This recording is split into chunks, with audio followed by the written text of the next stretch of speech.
ANZAC Day this Sunday, of course, and a gentleman who was featured on our ANZAC Day special last year is Ivan Campbell from Campbell Aero Classics, based right here in North Canterbury at Lowburn, to be precise. And we'll be talking a little bit about what they do out there later in the program. But right now, I'd like to welcome Ivan to Compass FM. G'day, Ivan. G'day, John. Nice to put a face to the voice, because we've talked on the phone quite a lot, haven't we? We have, you and I, but. Yes. We've got a bit to get through, and I really would like to focus first and foremost on this ANZAC Day, Ivan.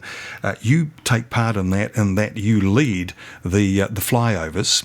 Tell us a bit about what you're doing this Sunday.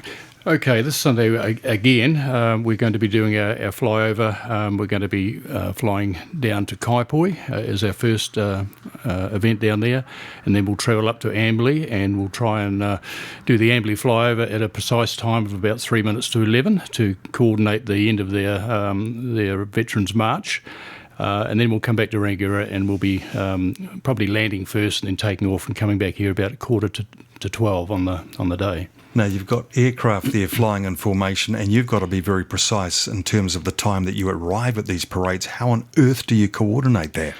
Well, in the past, I've had my wife Sandy on the ground here with the radio, and we've tried to coordinate that with the laying of the wreaths when there's a bit of quietness there, and it's quite a sombre moment, I guess. And so we'll just go out and orbit in our formation and wait for the call. And sometimes, of course, some speeches go on a bit longer, and we've found ourselves in formation for up to 40 minutes sometime. That's pretty hard work when you're a wingtip off your buddy beside you. So this time we're just going to flow through Rangiora just about 11:45. Okay, I would imagine it could be quite draining, quite exhausting actually. By the time you've done the three, you must be quite pleased to get back on the ground. Yes, absolutely, because we have a leader, and we change the leaders' roles at different times. The leader, he is focused on the timing and maintaining our altitude and our direction and our timing.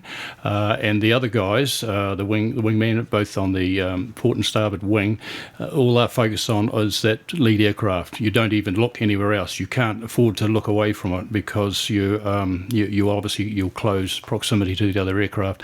So we're pretty well focused on that lead man, and he does the turns, give a hand signal or a call, and we just respond to that and follow.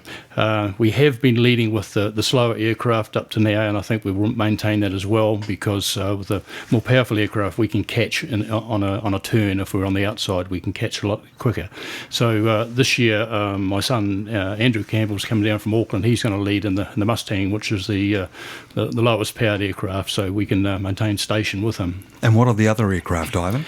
They're all Spitfires. My own Spitfire, which is a Corvette V8 powered one of about 420 horsepower.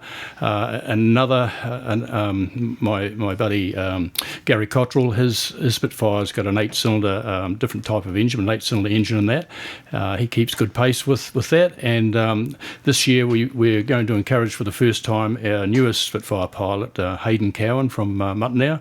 Hayden has another V8 Spitfire that I built for him probably 4 or 5 years ago, and he's come to grips with now. So we're slowly introducing him into our formation team. Fantastic. Ivan, you love the aircraft. You've been flying yourself, 40-odd years? That would be about right. Yep. But you also love the history of the aircraft, and you know a lot about the great pilots from the Second World War. And there's one in particular that you would like to talk about today on our program here on Compass FM. And we're going to do that shortly here. We were meant to do that last year. Correct. On our ANZAC Day show, but we ran out of time. So we will pay tribute to this wonderful Cantabrian who was one of the great flying aces of World War II. Who is he? Who was he? We'll find out shortly at Compass FM.